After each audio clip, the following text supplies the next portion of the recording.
Thank you, Louise. Thank you. It's always a pleasure to listen to your presentation. So to look at what you so clearly describe in all your sheets. And yes, of course, that's the answer on the previous question when I said, well, when it's about intellectual stimulation, how is that related to the introduction of AI and the critical care ward? So hopefully we have the opportunity to discuss it when we are in Bologna. We need a little bit more time to make sure that all the different topics in the webinar agenda is going to be achieved. So Rosa and Anja, welcome. So hopefully Thank you. the audience will stay to attend this interview, this double interview between Anja Siemer, who is a current member of the EfCCNa Council, and Rosa Forstein-Dottir, who was once my colleague in the EfCCNa Council 25 years ago, and she was my successor as EfCCNa president. So welcome you both, and yeah, it's always good to be part of the EfCCNa family again. And I do recognize those smiles. So, Rosa, when you're smiling, what are you thinking of when you go back on 25 years ago? Oh, well, I'm thinking about how lucky we are that we really got together that weekend in Rotterdam in 1997 and decided to establish a European Federation. I actually learned about it in Canada at a meeting there with AACN that there was a plan in Europe to start a federation. I had no idea. I was living in Iceland at the time and they didn't see us very important. But I found out and I managed to get there with a colleague of mine, Marta Lilja. And it was really exciting to be there and interesting and 20 representatives or from 20 different associations came together that weekend. And Nice. I don't think we can regret that ever, that we did that. No. Different No, times, of course, 25 of years course. ago. So if you look back, what was something which you now afterwards would say actually easy to organize, easy to achieve? Can you come up with something that you think, yeah, that was with all the energy that we had, no limitations yet, only challenges, everybody focused, noses in one direction. Well, it wasn't always like that, you Oh know. no. That's how I What would was like to that's how I I would like mean, to look back at it. Yes. yeah, when I look back at it, and what was easy maybe is that when we started to establish all the committees, people were really interested in getting on board, and somebody would usually get into the group that they wanted to be in. Hmm. And but the thing is that at the meetings, oh yeah, we did a loads of work, and we went happy home after the meetings. When we met twice a year, and the board then again twice a year. So we had 4 meetings per year actually. Who were on the board, and but the council had two times. Uh, uh, but what was difficult maybe, or the challenge really was that a lot of the people who came into EFCA, they didn't speak enough English. And we had that challenge for quite a while until people really got used to it, to engage people at the meeting in the heavy stuff that we had. Okay. Yeah. And even though we had a really, we made it good in the committees, it was hard to get people to work between the meetings. Okay. Yeah. Yeah, So language, indeed. So yeah. let's check with Anja. Anja, how's your English? It's okay. It's okay. Do That's you okay. is that something that you recognize yourself, that your level of English is sometimes not well, let's say not good enough, or that you have difficulties to follow discussions or the right interpretation of what is said? it's in the beginning. For example, when we have the meeting and with the council, the first day it's a little bit hard to come back to think English and speak English every time, but then after a few hours it's going better. And it's Yeah. Like I said, that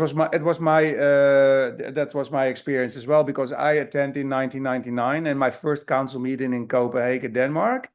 I thought I can better stay home because never ever going to work. Because basically in every sentence that you would like to say is a word Yeah. you can't find.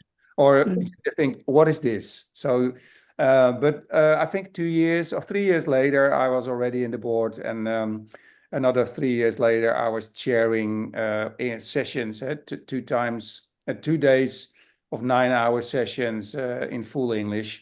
So yeah, it's just a matter of practice and be Mm. comfortable in Mm. in the council. Yeah. Hey, and so what is you think a challenge for EfCCNa now, Anja?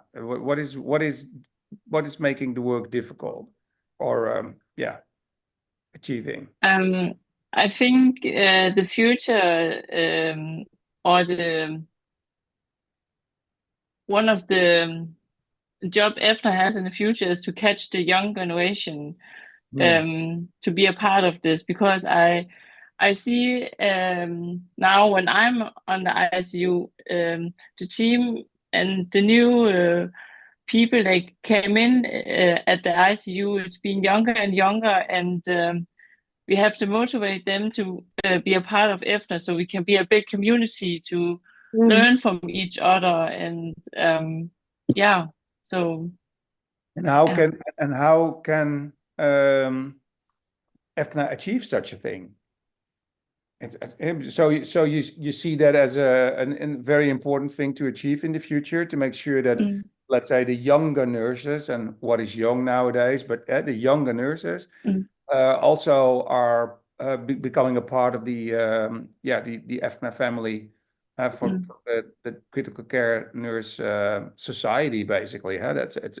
We are a group of professionals which can exchange knowledge and experience on an international level. So how is it? What do we have to do to make sure that they will attend? um, we we have to work on to send so many people we can to come out to visit Congress, to visit other hospitals, so they can see how it's worked at other places or in the west of Europe, and make it interesting, and show how important it is to learn from each other. And that's not enough to come directly from the nursing school on the ICU. That's the reality we have now. So we have to take now the change to that the generation they have been on the ICU, for example, for 10 or 20 years, they can show the young generation they came now how it's going. And yeah. And yeah, again, to show how it's so important that we are staying together and learn from each other. And yeah. It's clear that you're from the, in my opinion, you must be from the younger generation as well. So two of the most important topics in Bologna are climate change, sustainability, and, as we've seen now, AI. So I think, of course, sustainability should be a topic which should unite, let's say, the younger nurses, or let's say from another generation, unite them together to say, hey, this is what we have to do for our future, and what can we do in terms of sustainability in the way we organize our work. On the other hand, AI, if I, for example, do remember the time that I was working as an intensive care nurse, my level of English was not enough, or not always enough, to read articles and statements. And I can imagine that out of a lot of scientific work, articles, guidelines, and etc., AI can help us to make it easy attainable for people who don't want to read a lot and can read it in their own languages, which is, of course, crossing that, bridging that language gap. So yeah, maybe that's where so indeed the two most important topics for Bologna, for the future EfCCNa and the critical care nurses. Mm. And Rosa, if you listen to Anya in what she's sharing here, what would you, if you would be able to do it again, and in these circumstances, as an Well, I'm not so sure that we could have done it very differently, because one of the issues that came up very early was education. yeah, Europe is so how do you say, divided, or not divided, but it's so we have different languages. We have so many different countries, so many different schools and systems. And I remember Slavica from Slovenia. One of her main thing was, please help us to build a critical care nursing education teachers in Slovenia, because they didn't have any post-registration education, or and that's what a lot of them were looking to. We were there. I don't know what's happening, to be honest. I don't know what's happening now, but I know that here people are able to go to the university and do the masters and I think still diploma. yeah. And that's the same for a lot of the countries, but I'm not so sure at what level the others have become, if they still are lacking even post-registration education. So basically, you said if where EfCCNa can help and support associations Yeah, to have an education standard and the opportunity to have nurses on master level, that at a certain point the exchange in between language nurses in different countries will be established, because people in their network and make sure that knowledge from others is attainable in their own country. yeah. You remember what Peter Bakhtov did with the study, Absolutely.